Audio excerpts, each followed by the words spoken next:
Bismillah, kita mulai.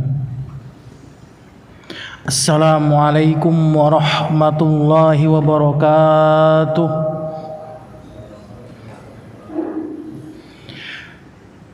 Bismillah, alhamdulillah, wassalatu wassalamu ala rasulillah, nabiyina al-karim al-mustafa mawala Muhammad ibn Abdillah, salatullahi wassalamuhu, balagha risalah wa addal amanah wa nasahal ummah wa jahada fillahi haqqa jihadih hatta tarakana alal bayda lailuha kanahariha la yazigu anha illa halik.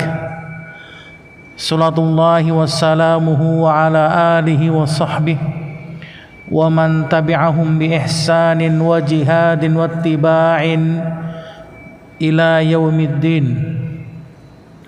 Qala Allah ta'ala fi Qur'anil Karim, ya ayyuhalladzina amanu taqullaha haqqa tuqatih wa la tamutunna illa wa antum muslimun. Wa qala ta'ala, ya ayyuhan nasu ittaqu rabbakumul ladzi khalaqakum min nafsin wahidah wa khalaqa minha zawjaha wa bassa minhuma rijalan katsiran wa nisaa wattaqullaha alladzi tasaaluna bihi wal arham innallaha kana 'alaikum raqiba. Wa qala ta'ala, ya ayyuhalladzina amanu ittaqullaha wa qulu qawlan sadida yuslih lakum a'malakum wa yaghfir lakum dhunubakum wa may yuti'illaha wa rasulahu faqad faza fawzan 'azima. Amma ba'd. Rabbi shrah li sadri wa yassir li amri wahlul 'uqdatam min lisani yafqahu qawli. Wa ba'd. Barakallahu fikum. Alhamdulillah, segala puji bagi Allah Subhanahu wa taala Rabbul Jalalah yang telah melimpahkan nikmatnya kepada kita, yaitu nikmat iman wal Islam, yang mana dengan kedua nikmat tersebut kita masih diberikan kesehatan, kekuatan oleh Allah Subhanahu wa taala untuk berkumpul di majlis ilmi dalam rangka sedikit mempelajari agama Allah dan berusaha untuk mengamalkan sunnah Rasulnya sallallahu alaihi salatu wassalam. Salawat dan salam kita curahkan kepada Nabi besar kita yang mulia sallallahu alaihi salatu wassalam beserta para keluarganya, para sahabatnya dan pengikutnya. Barakallahu fikum. Alhamdulillah, pada kesempatan sore hari ini insyaallah taala kita akan lanjutkan pembahasan kita syarah Masail al-Jahiliyah, permasalahan-permasalahan jahiliyah. Alhamdulillah, kita masuk kepada pembahasan masalah yang ke-21, yaitu berkenaan dengan ta'abbuduhumullah bis-safiri wa tasfiq. Mereka orang-orang musyrikin beribadah kepada Allah dengan bersiul dan bertepuk tangan. Ini termasuk dari kebiasaan jahiliyah, yang dimana orang-orang musyrikin terdahulu ibadah mereka kepada Allah itu dengan cara bersiul. Ketika mereka ini mengitari Ka'bah, Baitul Haram, mereka ini dendangkan dengan siulan, ya. Mereka puja dan puji Allah Subhanahu wa taala dengan bersiul dan bertepuk tangan. Ini kebiasaan mereka, ya. Jadi sambil bersiul kemudian mereka menepuk tangan mereka. Di samping mereka juga menyembah selain Allah.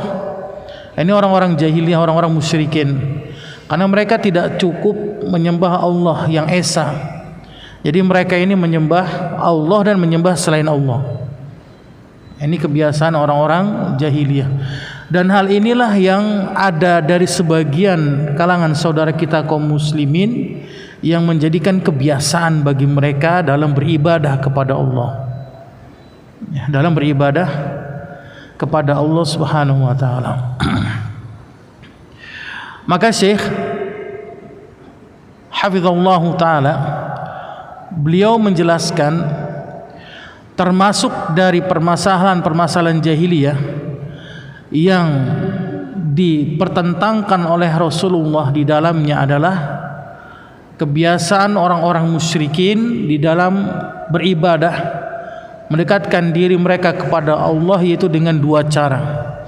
Ini kebiasaan mereka, yaitu dengan bersiul dan bertepuk tangan. Nah, nanti akan diperluas lagi oleh Syekh hafizallahu taala. Dua hal ini nanti bisa digandengkan dengan musik. Ya, jadi mereka beribadah diiringi dengan musik, dengan irama, lagu. Nah, ini termasuk dari hal-hal yang diharamkan oleh syariat Islam. Sebagaimana Allah Subhanahu wa taala telah peringatkan kepada orang-orang musyrikin terhadap ibadahnya mereka, ini ibadah yang melisihi ibadahnya para nabi dan rasul terdahulu. Allah abadikan dalam Al-Qur'an surat Al-Anfal ayat 35. Antum bisa lihat di situ di terjemahannya ya. Al-Qur'an surat Al-Anfal ayat ke-35. Allah katakan, "Wa ma kana salatuhum 'indal baiti illa muka'aw wa tasdiyah." Tidaklah salatnya mereka orang-orang musyrikin ketika berada di Baitul Haram kecuali mereka itu melakukan ibadah salatnya dengan apa? Dengan bersiul dan bertepuk tangan. Jadi orang-orang terdahulu itu biasanya mereka itu sambil apa? Mendendangkan. Itu antum kalau pernah lihat ada cuplikan orang-orang terdahulu ya, adat mereka dari adat orang-orang Yaman ataupun orang-orang Arab yang Badui, itu biasa mereka tuh itu kalau yang perempuannya itu apa, sambil teriak dia gitu ya, sambil mereka itu mengitari Ka'bah, sambil bertepuk tangan, sambil bernyanyi mereka mendendangkan nada-nada syair, berirama. Ini kebiasaan orang-orang musyrikin. Dan inilah yang dilarang oleh syariat Islam. Dan ada dari sebagian kita ini menjadi kebiasaan dari kita ini apa? Beribadah diiringi dengan musik, salawat dengan musik. Antum bisa lihat nanti mereka salawat, dangdut koplo dan sebagainya. Dan ini menjadi hal yang wajar bagi mereka, menjadi hal yang dinormalisasikan oleh mereka padahal dilarang oleh syariat Islam. Dan ini termasuk kebiasaan siapa? Orang-orang musyrikin, orang-orang jahiliyah terdahulu. Makanya Syekh mengatakan di sini, maka nataqarrubul musyrikina ila Allah indal Ka'bah al-musarrafah illa muka'an wa tasdiyah. Tidaklah mereka ketika mendekatkan diri mereka kepada Allah, orang-orang musyrikin, ketika mereka beribadah di Ka'bah al-Mukarramah, kecuali dengan cara bersiul dan bertepuk tangan. Ya'maluna hadza 'indal bait, mereka melakukan ini ketika di Baitul Haram, ketika mereka sedang mengitari Ka'bah. Wa yasammunahu salatan, dan mereka menamakan ini sebagai salat bagi mereka. Kalau kita kan salatnya kan seperti antum mengetahui kan?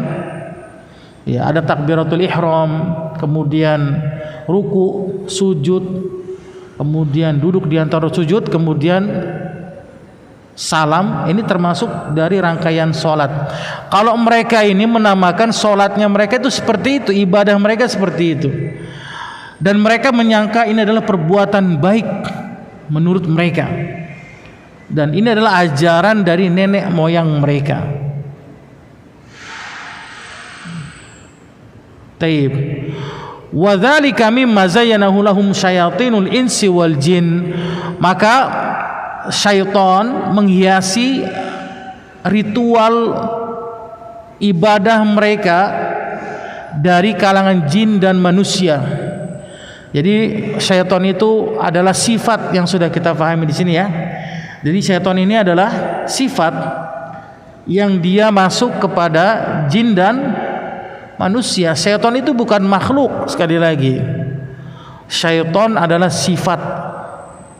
Jadi antum harus pahami di sini.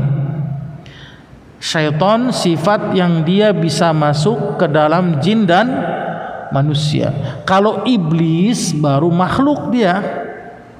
Iblis adalah kakek moyangnya jin yang diusir oleh Allah dari surga ke bumi. Itu iblis yang diciptakan oleh Allah dari api. Dan cikal bakal anak keturunan iblis adalah siapa? Jin, para jin. Hanya saja iblis Allah abadikan umurnya, Allah panjangkan umurnya iblis di sini ya. Kalau jin ini sama seperti manusia, ada jin muslim, ada jin mukmin, ada jin fasik, ada jin kafir, ada jin munafik, sama seperti manusia jin ini. Cuma hanya beda saja Pak, kalau kita tidak bisa melihat jin, kalau manusia bisa melihat, kalau mereka bisa melihat manusia, itu bedanya. Makanya kata para ulama apa, barang siapa yang dia mengingkari keberadaan jin di muka bumi ini, maka dia telah kafir, karena dia menyelisih apa? Ketetapan syariat Allah. Nggak boleh ada seorang yang mengingkari keberadaan jin. Misalkan dia mengatakan, gua nggak percaya sama ada jin, gua nggak percaya sama yang namanya jin di muka bumi ini, nggak ada namanya jin, kata dia. Dengan bentuk pengingkaran dia terhadap makhluk yang Allah ciptakan bernama jin, maka dia telah terjatuh kepada kekufuran. Ini nggak diperbolehkan seperti ini. Ada makhluk yang bernama jin, ada. Taib, barakallahu yang diciptakan oleh Allah dari api, sama seperti iblis. Cuma hanya saja jin itu tidak abadi, dia sama seperti manusia. Taib, barakallahu wali'anna al-ibadata, kata Syekh, karena ibadahnya mereka orang-orang musyrikin, la takunu illa bima syara'ahu Allahu subhanahu wa ta'ala ya. Karena ibadah itu sejatinya, kata Syekh, tidaklah seseorang itu beribadah kecuali apa? Apa yang disyariatkan oleh Allah subhanahu wa ta'ala. Ini namanya ibadah. Jadi kalau Allah tidak mensyariatkan di dalam beribadah, maka bukan ibadah namanya. Wal ibadatu tauqifiyah, ibadah itu sifatnya apa? Tauqifi. Apa itu yang dimaksud dengan tauqifi? Berdasarkan dengan dalil. Kalau ada dalilnya dari Al-Quran dan Sunnah, maka kita kerjakan, itu namanya ibadah. Kalau tidak ada dalilnya dari Al-Quran dan Sunnah, maka kita tinggalkan, itu namanya ibadah. Taib, barakallahu fikum. Ya. Jadi nggak boleh kita itu menambah-nambah dalam ritual ibadah yang tidak ada syariatnya dari Allah dan Rasulnya, dan tidak diajarkan oleh Rasulullah dan para sahabatnya, kemudian kita tambah, maka ini bukan ibadah namanya. Ya, makanya antum catat yang dimaksud dengan ibadah itu apa. Syekhul Islam Ibnu Taimiyah rahimahullah ta'ala mengatakan, al-ibadatu, ibadah adalah ismun jami'un likulli ma yuhibbuhu Allahu wa yardah. min qaulin au fi'lin zahiran au batinan. Ibadah adalah segala macam bentuk ritual amal kebaikan yang dicintai oleh Allah dan diridhoi olehnya, dari ucapan serta perbuatan secara zahir maupun batin. Ini yang dimaksud dengan ibadah. Ya, ana ulangi. Ibadah apa? Segala macam bentuk ritual amalan kebaikan yang dicintai oleh Allah dan diridhoi olehnya, baik itu berupa ucapan atau perbuatan secara zahir maupun secara batin. Itu namanya ibadah. Jadi kalau antum melakukan amal perbuatan yang baik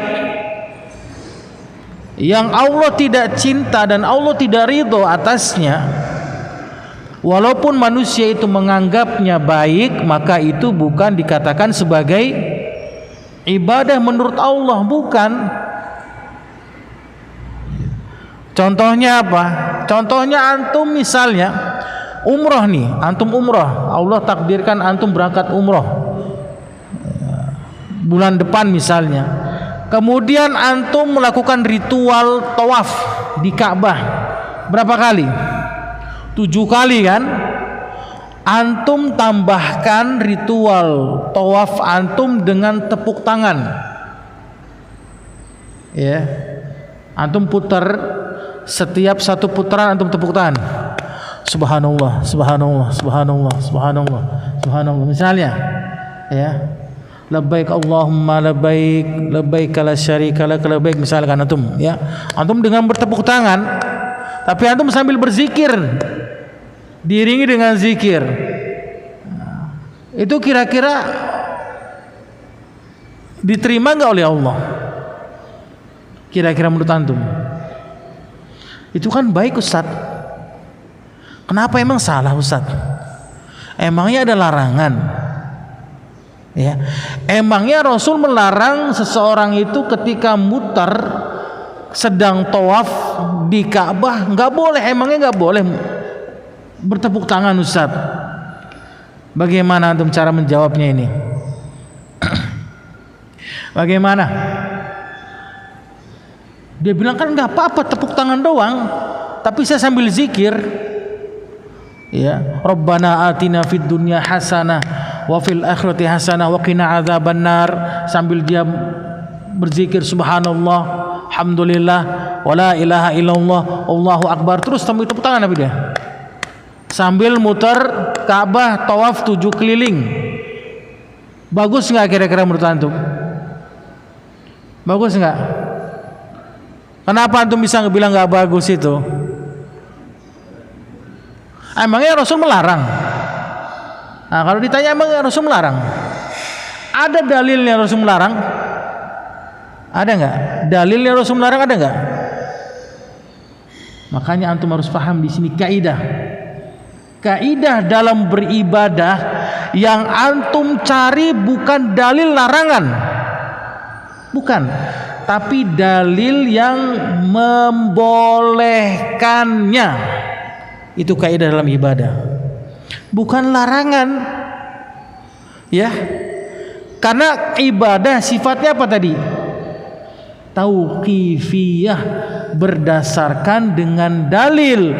Kalau ibadah yang dicari adalah dalil yang membolehkannya, bukan dalil yang melarangnya. Tapi kalau antum muamalah tahu kan, muamalah kan jual beli, ya, berhubungan interaksi antara manusia dengan manusia, muslim dengan kafir, kemudian akad ini yang ditanya apanya?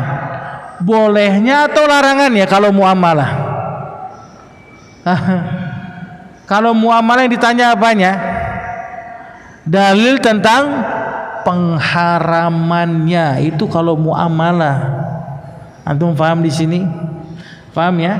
Jadi kalau ibadah yang ditanya dalil yang membolehkannya, tapi kalau muamalah yang ditanya dalil yang melarangnya. Makanya antum kalau masalah muamalah nih, selama tidak ada dalil yang mengharamkannya, maka muamalah hukum asalnya apa? Mubah atau boleh. Itu kaidahnya. Makanya mereka itu ketika kita larang, nggak boleh antum itu ngapain sih tepuk tangan di Ka'bah itu, ngapain antum muterin Ka'bah sambil tepuk tangan, ngapain? Terus dia bilang kan nggak ada larangan dalilnya, nggak ada dalil larangannya. Nah, jadi dia salah di sini. Kalau dalam masalah ibadah yang ditanya apa? Dalil yang membolehkannya. Kalau yang melarangnya nggak, antum nggak akan temukan, bener nggak? Ada nggak dalil yang melarangnya itu? Nggak ada. Sekarang Anda tanya sama antum, ada nggak dalil yang melarang seseorang sholat sunnah qobliyah subuh 3 rakaat? Ada nggak? Ada nggak? Dalil larangan seseorang sholat sunnah qobliyah subuh 3 rakaat? Nggak akan ada, antum temukan, nggak akan ada. Tapi kalau antum tanya, ada nggak dalil yang membolehkan sholat sunnah qobliyah subuh 2 rakaat? Ada nggak? Ada. Rasul bersabda dalam hadis yang sahih, ya, raqatail fajr kata Rasul, khairun minad dunya wa ma fiha. 2 rakaat salat fajar itu lebih baik daripada dunia dan seisinya. Taib, barakallahu fikum. Makanya kata Syekh di sini jelaskan, fal insan la yuhdisu syai'an min indi nafsihi. Manusia itu jangan pernah berbuat sesuatu yang baru dari dirinya. Kalau masalah ibadah udah deh, nggak usah ditambah-tambah lagi kita. Cukupkan saja dengan apa yang sudah diajarkan oleh Rasul dan para sahabatnya. Kita bukan berarti itu melarang antum, enggak, dalam ibadah enggak, silakan beribadah asalkan sesuai dengan tuntunan arahan Rasul dan para sahabatnya. Itu yang kita inginkan. Jadi kalau misalkan antum salawat Allahumma salli ala Sayyidina Muhammad ya Rabbi bil Mustafa baligh maqasidana, pakai apa itu? Pakai musik nggak mereka? Ada nggak? Salawat mereka itu pakai musik, ada nggak? Antum pernah dengar nggak di YouTube itu? Ada, antum akan temukan mereka itu. Begitulah cara ibadah mereka. Jadi sama dengan cara ibadah orang-orang musyrikin terdahulu. Jadi mereka itu orang-orang musyrikin ketika mengitari Ka'bah itu dengan cara sambil tepuk tangan, sambil dia mendendangkan nada-nada syair. Ya, itu ibadahnya mereka, orang-orang musyrikin. Antum akan temukan sebagian dari kita ini salawat dangdut koplo kan, bener nggak? Taib, berlebihan. Au yaltaqa au yatalaqahu min ghairihi, atau dia mengambil daripada selain daripada Rasulullah, mimma lam yasra'ullah, yang tidak disyariatkan oleh Allah, wa huwa laisa lahu aslun fi syar'i, yang bukan asal secara syariat Allah. Wa min huna yu'khadhu tahrimu hatainil al-khoslataini, oleh karena itu maka diambil hukum keharaman beribadah dengan cara bersiul dan bertepuk tangan. Wa illam yuqsadul insanu bihi mal ibadah, walaupun manusia tidak memaksudkan dalam ibadah di sini. Li'anna fi dzalika tashbihan lil musyrikin, karena hal ini bisa menyerupai dengan kebiasaan orang-orang musyrikin. Sebagaimana Rasul yang mulia bersabda dalam hadis yang sahih, man tashabbaha biqaumin fahuwa minhum. Barang siapa yang dia menyerupai suatu kaum, maka dia sama dengan kaum tersebut. Ya. Kalau kita menyerupai kebiasaan adatnya mereka, kebiasaan mereka dalam beribadah, dalam mendekatkan diri mereka kepada Allah, kita serupakan dengan mereka, maka kita sama dengan orang-orang musyrikin. Ya. Wa tasfiq, adapun bertepuk tangan, ya, innama abahun nabi lin nisa khosatan indal hajah. Bertepuk tangan ini dibolehkan, kata Rasulullah, dalam keadaan khusus bagi wanita. Nah, ini ada dalilnya enggak? Ada dalilnya yang membolehkan bagi siapa? Bagi perempuan ketika sedang sholat, kemudian perempuan tersebut memberikan tanbih kepada imam. Antum tahu tanbih kan? Peringatan, ya, mengingati imam. Itu bukan cara subhanallah kalau perempuan. Dengan cara apa? Ini ya. Jadi perempuan ini. Ya, kalau laki-laki apa? Subhanallah. Misalkan antum jadi imam, kemudian antum lupa rakaat yang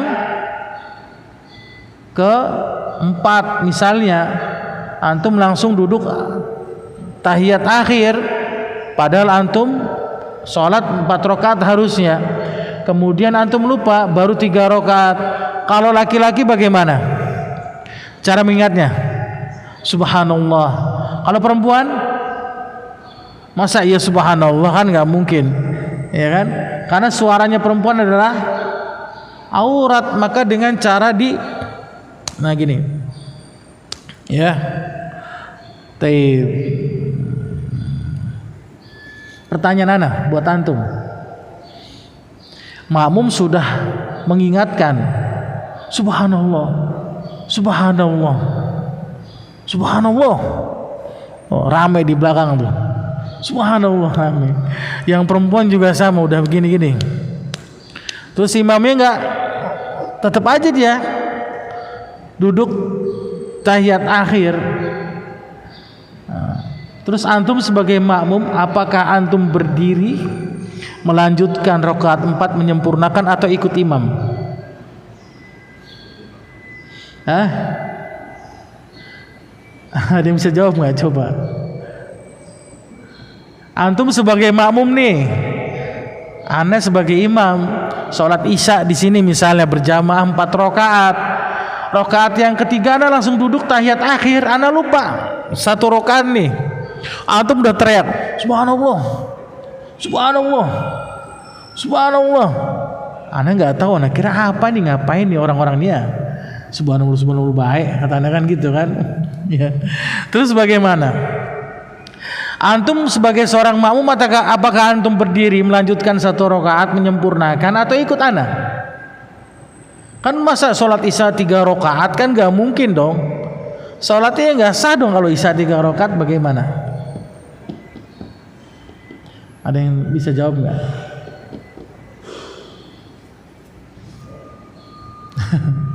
Ayo, tunjuk tangan. Hah? Hah? Kenapa antum bisa ikut imam bilang? Dalilnya apa? Pakai dalil lah. Oh, kalau nggak pakai dalil mah percuma tuh, gimana antum kumaha tuh? Ayo pakai dalil lah ya, gimana? Dalilnya apa antum bilang ikut imam? Harus ikut imam.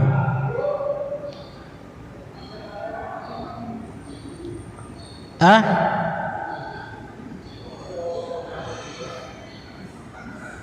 Panutan. Iya, insyaallah panutan, imam panutan. Berarti kalau imam salah antum ikut salah gitu. Panutan.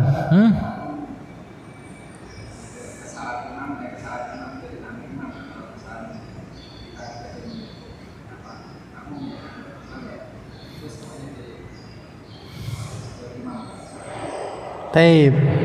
Ada yang lain enggak? Tetap mengikuti imam. Apa dalilnya?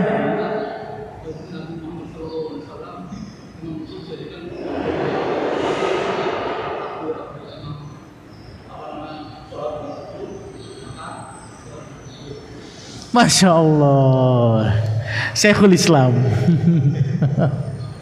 Iya, ya. Jadi kewajiban antum sebagai makmum harus ikut imam. Sebagaimana Rasul yang mulia bersabda, ju'ilal imam liutamma bihi. Imam itu diangkat, dijadikan oleh makmum itu untuk diapa? Dijadikan sebagai panutan, diutamakan baginya. Maka apabila imam sholat berdiri, maka makmum harus sholatnya berdiri. Apabila imam itu sudah ruku, maka makmum harus ruku, dan seterusnya. Nah, pertanyaan aneh yang kedua, Masya Allah antumnya. Pertanyaan yang kedua, imam sudah salam nih rokaat yang ketiga, kurang 1 rokaat ini. Kurang 1 rokaat. Salam dia. Antum bubar. Nggak ada yang mengingatkan. Terus tiba-tiba ketika waktu sholat subuh, antum ketemu sama imamnya, Pak Imam, kayaknya tadi Isya antum lupa deh, 1 rokaat kurang. Terus nggak ada yang ngingetin kita. Bagaimana antum? Ya antum juga, kan antum sebagai makmum juga. Hah? Terus makmumnya? Makmumnya gimana? Makmumnya gimana? Gak usah menyempurnakan, cukup imamnya aja yang menyempurnakan. Berarti kalau imam sudah menyempurnakan, berarti makmum sudah tercukupi gitu. Gimana?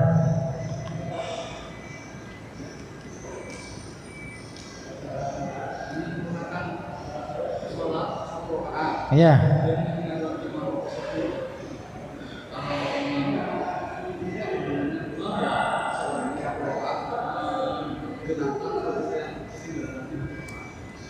Taib. Ya, Masya Allah, benar lagi ya, Masya Allah. Jadi antum ketika antum lupa nih, ya, ketika antum selesai sholat isya, antum ikut imam, kemudian antum ikut sholat isyanya 3 rakaat, pas antum pulang baru ingat, ya Allah, kayaknya tadi imam salah deh, lupa kayaknya, anak yakin imam itu sholatnya 3 rakaat. Nah, antum sebagai makmum bagaimana? Sudah pisah nih tadi, antum sudah mufaraqatul jamaah, sudah antum berpisah dari jamaah. Maka apa kewajiban antum? Antum menyempurnakan berapa rakaat lagi? Berapa rakaat? 1 rakaat. Antum sholat 1 rakaat lagi, antum sempurnakan 1 rakaat, kemudian selesai. Kalau misalkan antum ingatnya itu pas bangun subuh, sebelum azan, sebelum waktu azan subuh misalnya, lagi sholat qiyamul lail, atau pas lagi azan subuh misalnya, pas lagi azan subuh antum ingat, ya Allah, kayaknya tadi isya, kayaknya imamnya lupa deh. Nah, antum bakal sempurnakan sholat antum 1 rakaat, kemudian salam, niatkan antum kekurangan yang isya.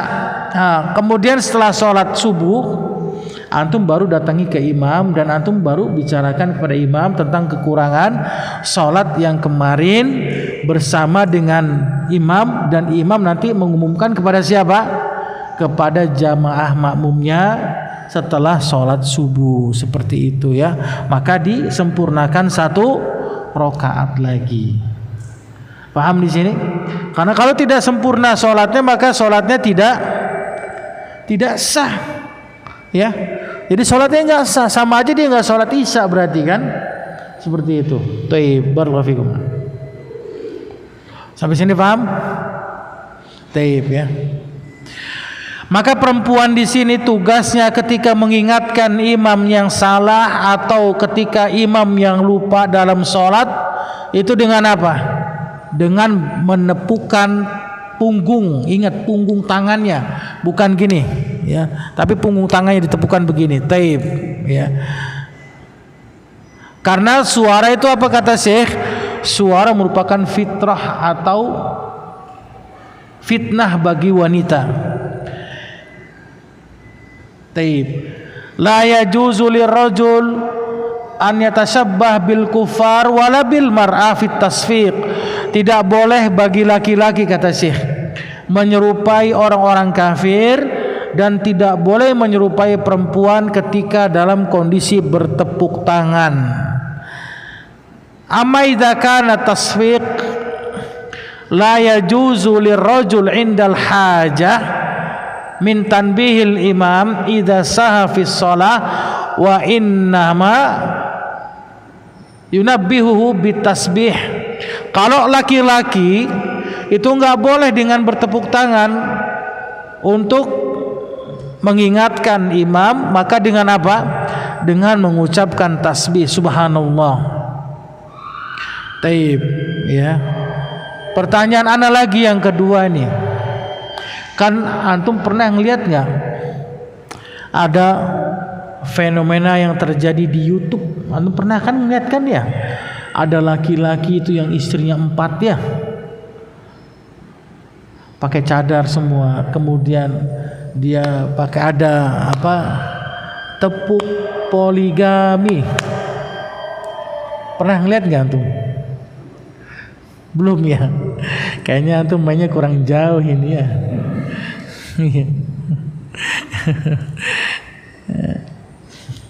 Dia punya apa? Punya apa namanya ini yang itu?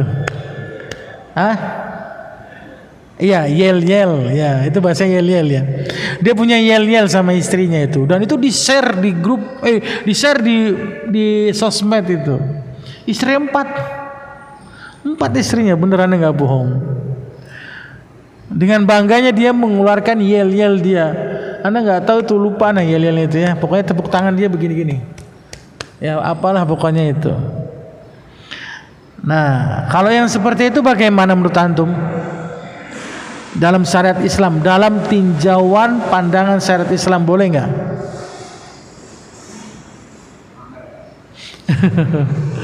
Pamer istri 4 ya. Boleh nggak dia bertepuk tangannya itu di luar sholat ya, di luar dalam kondisi dia sholat? Tadi apa kata Syekh yang di awal yang kita bacakan?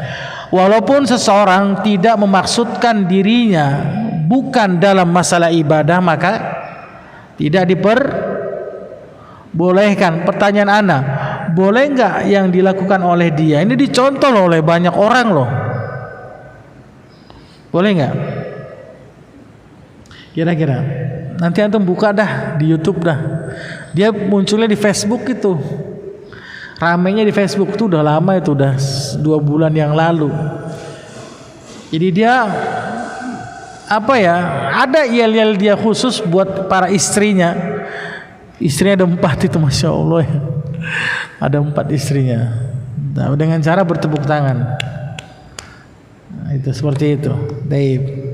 Boleh nggak? Boleh nggak hukumnya di sini? Anda bisa jawab nggak tuh? Boleh nggak dalam syariat Islam? Kalau antum kan tadi kan pamer ya, pamer istri 4, pamer istri 4. Antum boleh nggak?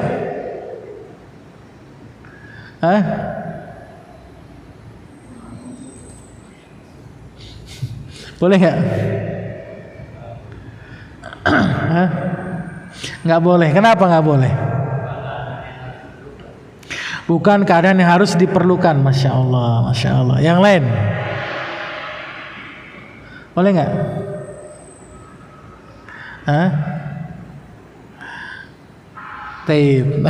Anda bacakan langsung biar antum nggak bingung ya.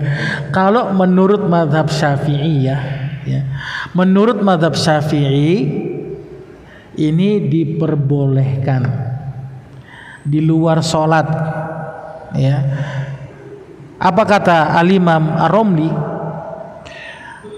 di dalam fatwanya? Bahwasannya at-tasfiq kharijus shalah ala qismain. Bertepuk tangan itu di luar sholat itu ada 2 pembagiannya.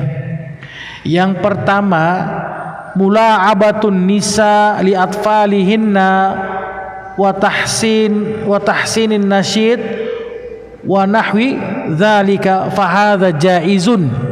Yang pertama, an yakuna li hajatin kal istidzan wa tanbih, seseorang menjadikan tepuk tangan untuk kebutuhan hajah seperti izin atau memberi peringatan dan bermain dengan anak-anak bagi para wanita. Seperti apa? Seperti guru TK, ya, mengajarkan anak-anaknya dengan cara apa? Tepuk rukun Islam. Ya, yang pertama syahadat. Nah, gitu misalnya ya. Ini contoh doang. Yang kedua sholat. Nah, seperti itu, ya. Jadi kata mazhab Syafi'i ini ya. Ini menurut mazhab Syafi'i dan ini dijelaskan oleh Imam Ar-Ramli. Di luar sholat itu ada dua. Ketika dibutuhkan untuk memberikan izin, misalkan ada orang di situ jauh, antum mau teriak bingung, kemudian antum menggunakan Muhammad, paham nggak? Dengan apa? Supaya orang tersebut apa? Dengar, biar orang tersebut langsung nengok, wah dipanggil dia.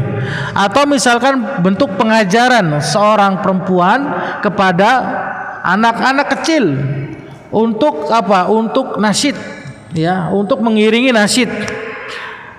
Fahadza jaizun, maka ini dibolehkan, ya. Bi annahu la yahrum haitsu lam yaqsud bihi al-lu'ab, dan hal ini tidak diharamkan selama tidak dimaksudkan untuk bermain-main, tidak untuk bercanda-canda. Misalkan apa? Bercanda-canda, bermain-main itu misalkan kalau kita apa? Biasa kita itu apa yang kita waktu kecil po ame-ame, belalang kupu-kupu itu apa yang gini ya? Apa sih, anak lupa tuh yang dulu ya kita masih mainan anak kecil tuh apa yang tangan kita begini, ayo kita main-main ayo. Apa yang nama buah ya? Ingat gak antum? Antum masih nggak ada ingat yang begini nih? Yang kita ngeriung ini, ingat kan antum? Ngeriung yang bikin lingkaran, kemudian tangan kita begini satu-satu itu, kemudian begini. Ya, 1, 2, 3, 4 ya. Sebut nggak tahu apa namanya itu. Itu yang nggak diperbolehkan itu. Kemudian apa yang po ame-ame, belalang kupu-kupu, ya itu dan sebagainya, ini nggak diperbolehkan untuk apa? Permainan. Tapi kalau untuk niat tujuannya agar menjadikan kebutuhan, memperindah suatu karya, ataupun agar permainan untuk anak yang dibolehkan kepada seorang perempuan, maka ini dibolehkan menurut mazhab Syafi'i. Tapi menurut mazhab Hambali tetap tidak diperbolehkan karena merupakan tasbih lil kufar, menyerupai orang-orang kafir, tidak diperbolehkan. Taib, Allahu ta'ala a'la wa a'lam. Taib, barakallahu fikum. Nanti kita lanjutkan pada pembahasan akan datang, pembahasan bab yang ke-22. Mereka menjadikan agama sebagai senda gurau dan permainan belaka. Wallahu a'lam. Ada pertanyaan, silakan. Silakan.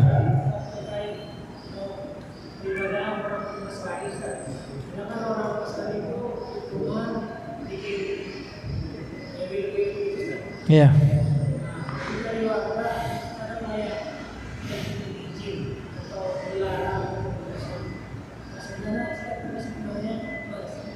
Sikap kita, ya antum harus, kalau mereka tidak ada izin, surat izin bangunan, antum sebagai seorang muslim dan sebagai masyarakat muslim harus mempertanyakan izinnya, dibongkar itu nggak boleh. Antum paham nggak? Iya, iya, dijadikan rumah sebagai gereja. Itu banyak, ya. Banyak diantara kita itu fenomena terjadi, orang-orang Nasrani itu mereka itu apa? Kalau bikin izin gereja nggak bakal dikasih sama masyarakat setempat.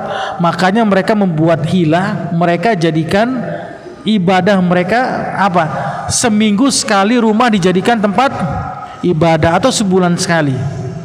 Nggak boleh itu antum sebagai ketua remaja Islam di daerah antum harus amar ma'ruf nahi mungkar, itu nggak diperbolehkan seperti itu, ya. Ya, tugas antum untuk supaya ditutup. Ya, antum mau di samping rumah antum itu gereja dijadikan rumah tapi buat ibadah mereka, ya kan? Seperti itu. Maka semampu antum harus berusaha untuk menutup tempat ibadah mereka, kecuali kalau sudah diizinkan oleh pemerintah setempat, dibangun gereja benar, itu kita udah nggak bisa ngomong lagi, ya kan? Karena izinnya sudah hak paten oleh pemerintah. Tapi kalau mereka jadikan rumah sebagai tempat ibadah mereka yang belum mendapatkan izin resmi dari pemerintah, maka kewajiban kita sebagai muslim harus apa? Menutup tempat ibadah mereka. Itu terjadi itu ketika itu di dekat rumah ana ada rumah dijadikan gereja oleh mereka. Rumah tempatnya ini masjid, ya. Gerejanya di situ tuh, di kotak amal yang kedua itu, di situ gerejanya. Itu mereka kalau ibadah itu kedengeran sampai masjid. Itu sama mereka dijadikan tempat ibadah setiap seminggu sekali. Pagi itu setiap hari Minggu mereka. Makanya masyarakat setempat itu berkolaborasi dengan RT RW setempat untuk menutup gereja itu. Rumah itu ditutup. Mereka akhirnya ngalah. Dan mereka nggak ada izin kan. Mau nggak mau mereka harus menutup tempat ibadah mereka. Mereka pindah ke jembatan yang lainnya. Maka mereka bangun besar itu gereja itu, HKBP. Mereka beli tanah. Karena mereka kalau di rumah, di perumahan nggak akan dapat izin dari masyarakat setempat. Percaya sama anak, bener nggak? Makanya mereka itu cari lahan tempat kosong dan mereka bangun tempat gereja yang resmi yang dijadikan tempat ibadah bagi mereka. Maka kewajiban antum sebagai remaja masjid, antum harus berani menggerakkan masyarakat setempat untuk menutup tempat ibadah mereka. Karena nggak resmi, ilegal. Boleh itu, nggak apa-apa. Seperti itu. Wallahu a'lam. Baik, ada lagi silakan. Jadi jangan didiamkan ya, nggak boleh didiamkan. Tidak boleh antum diamkan kemungkaran, nggak boleh. Karena itu kan kemungkaran, kan dia ibadah orang Nasrani, itu nggak boleh seperti itu kan. Taib, Allah alam. Ada lagi silakan. Ada lagi? Silakan. Di luar tema silakan. Ahlan wa sahlan.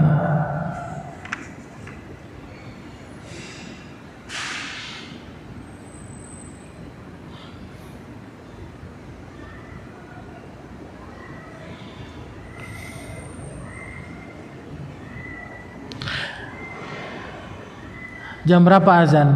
Maghrib? 3 menit lagi ya? 3 menit lagi. Baik, ada pertanyaan lagi? Silakan.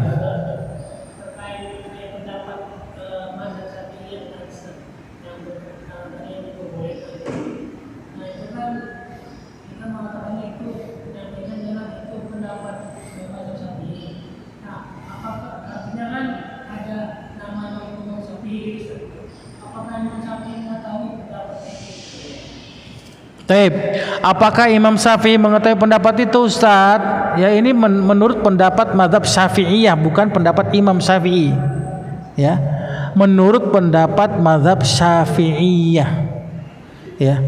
Imam Romli itu imam yang dijadikan mu'tamad pegangan oleh mazhab Syafi'i. Didengar. Di antara pendapat yang didengar dalam mazhab Syafi'i itu adalah Imam Nawawi yang pertama, kemudian Imam Ar-Romli ini yang kedua. Antum paham ya? Nah, itu didengar oleh mereka. Jadi setiap mazhab ada pendapatnya yang didengar oleh masing-masing selain daripada para imamnya, ya kan? Imam Syafi'i itu imam, ya kan? Itu diikuti oleh murid-muridnya. Antum paham nggak? Murid-murid dari Imam Syafi'i yang bermazhab Syafi'iyah. Terus sampai turun temurun Imam Nawawi bermazhab Syafi'i kan? Maka dia Syafi'iyah, ya kan? Pendapat yang didengar oleh mazhab Syafi'i diantaranya adalah pendapat Imam Nawawi dan Imam Romli. Itu. Jadi pegangannya itu pendapatnya dipegang oleh mereka, dijadikan hujah. Makanya mazhab Syafi'i membolehkan ya dengan cara bertepuk tangan di luar dari ibadah. Seperti itu. Wallahu a'lam. Taib ya. Cukup? Ada lagi?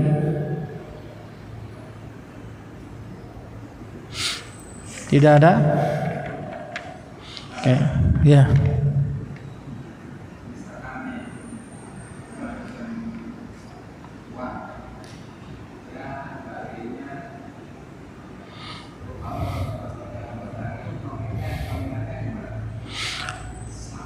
Berhutang.